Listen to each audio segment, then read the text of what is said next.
Di saat kita mengeluarkan air mata yang pertama kali keluar dari yang kiri, berarti kita terlalu banyak berdosa kepada Allah. Buktikan aja, pasti itu terjadi semua orang, karena itu adalah isyarah dari Allah langsung. Ya Nabi, salam alaika. Ya Rasul, salam alaika. Ya Habib, salam alaika.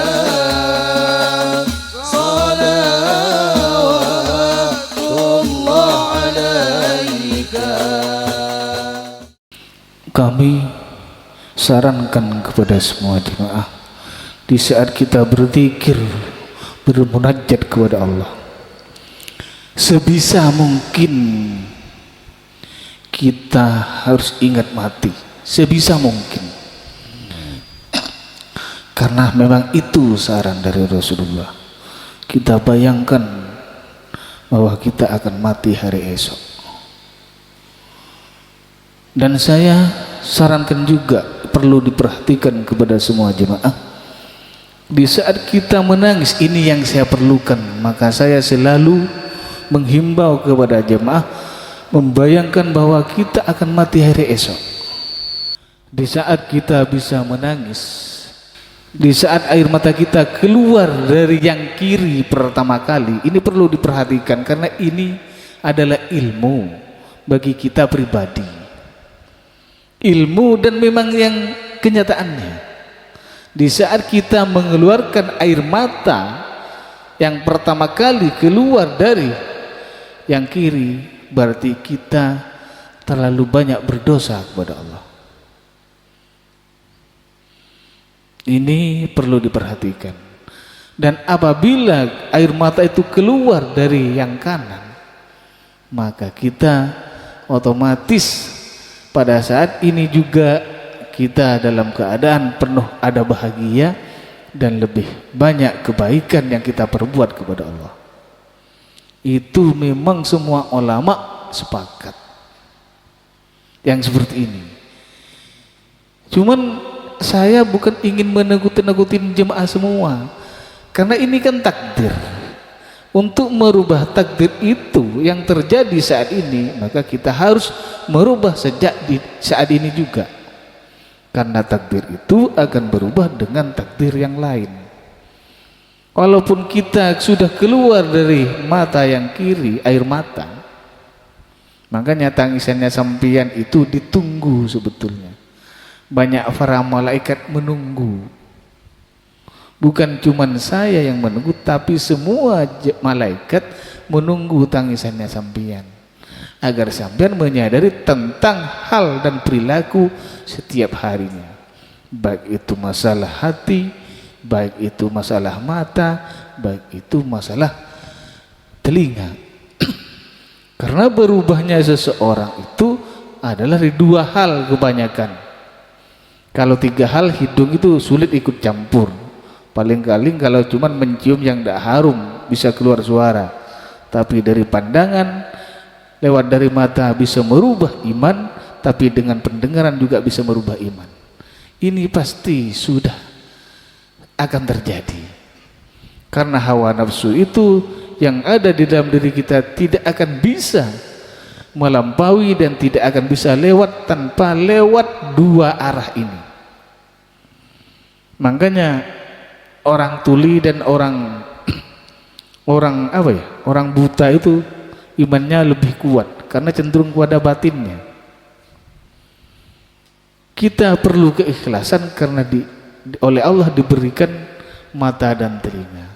Cara menghadapinya harus ikhlas, sabar dan tenang, untuk memperbaiki perilaku kita yang sering akan merubah iman kita. Jangan sampean bersedih kalau sudah keluar air matanya dari yang kiri, tapi harus sampean susah. Sedih tidak boleh, tapi susah harus. Kalau sampean sedih tapi tidak bisa merubah kesedihan sampean, maka sampean akan mengalami kesusahan yang lebih berat yang disedihkan saat ini. Makanya jangan bersedih, tapi lebih baik bersusah. Susah apa? Susah payah untuk mengubah diri kita agar di saat kita menangis munajat kepada Allah sampai air mata keluar dari tangan dari yang kanan.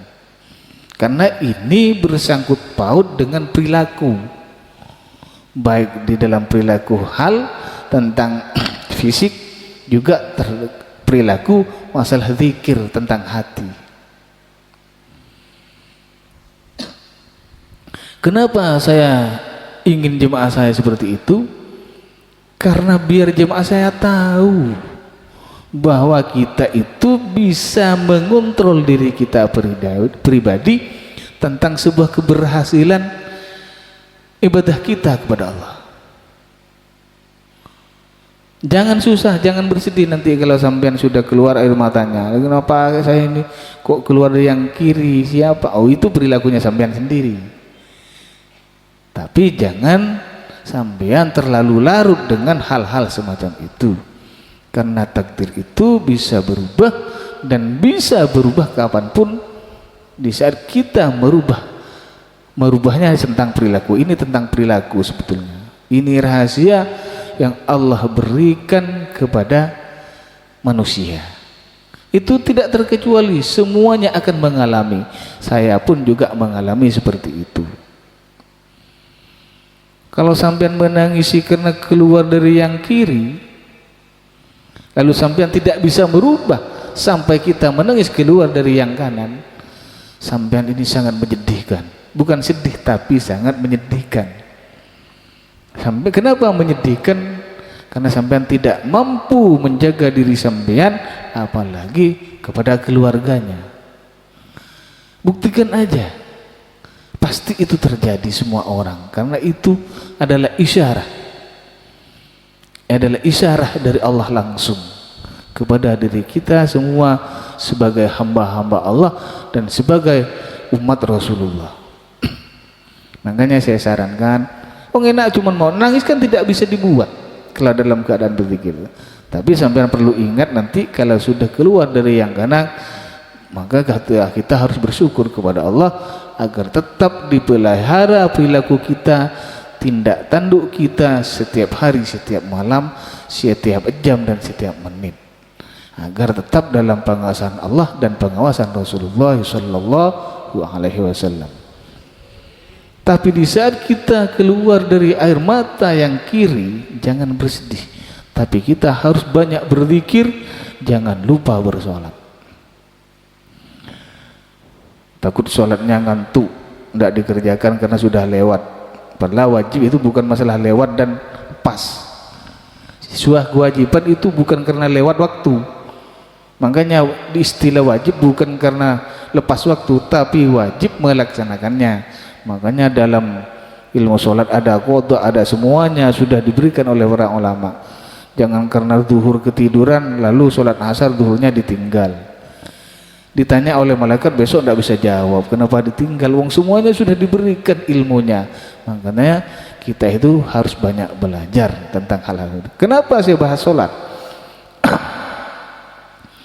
Karena Rasulullah bilang sama saya, surga yang macam 8 itu memang harus dilewati, harus orang yang bersolat. Entah tidak tahu cara solatnya, yang penting cuman Rasulullah bilang seperti itu. Dari Jannatul Firdaus sampai Jannatul Ma'wa itu memang harus diantaranya orang-orang yang solat. Dan tentang solat ini kalau dalam syariat harus lahir, kalau dalam hakikat harus lahir dan batin. Masalah sampai sholat memakai ini dan itu bukan urusan saya tidak mau tahu hal-hal sholatnya sampean. Yang penting saya menyarankan sholat aja. Sholat, masalah husuk bukan urusan saya. Malah sampean kalau tidak sholat saya tidak ngerti. Urusnya yang penting sholat aja dulu. Karena Rasulullah memberitakan seperti itu. Ini ada pertemuan. Makanya saya tanya sama Ustaz Batul Ngamri, baru saya tahu bahwa surga itu ada 8 karena memang saya baru tahu juga. Disangkanya 7, ternyata 8. Yang terakhir yaitu Maqamul Mahmud. Ini tempatnya orang yang terampuni. Bukan tempatnya orang yang diampuni, tapi terampuni. Mungkin banyak orang yang tertolong karena syafaat Rasulullah, mungkin banyak orang tertolong karena barakah dari orang-orang waliullah. Karena terampuni.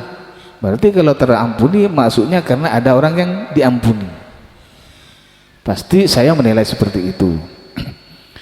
Tapi harus lewat dari orang yang terampuni, harus lewat tetap dalam keadaan sholat.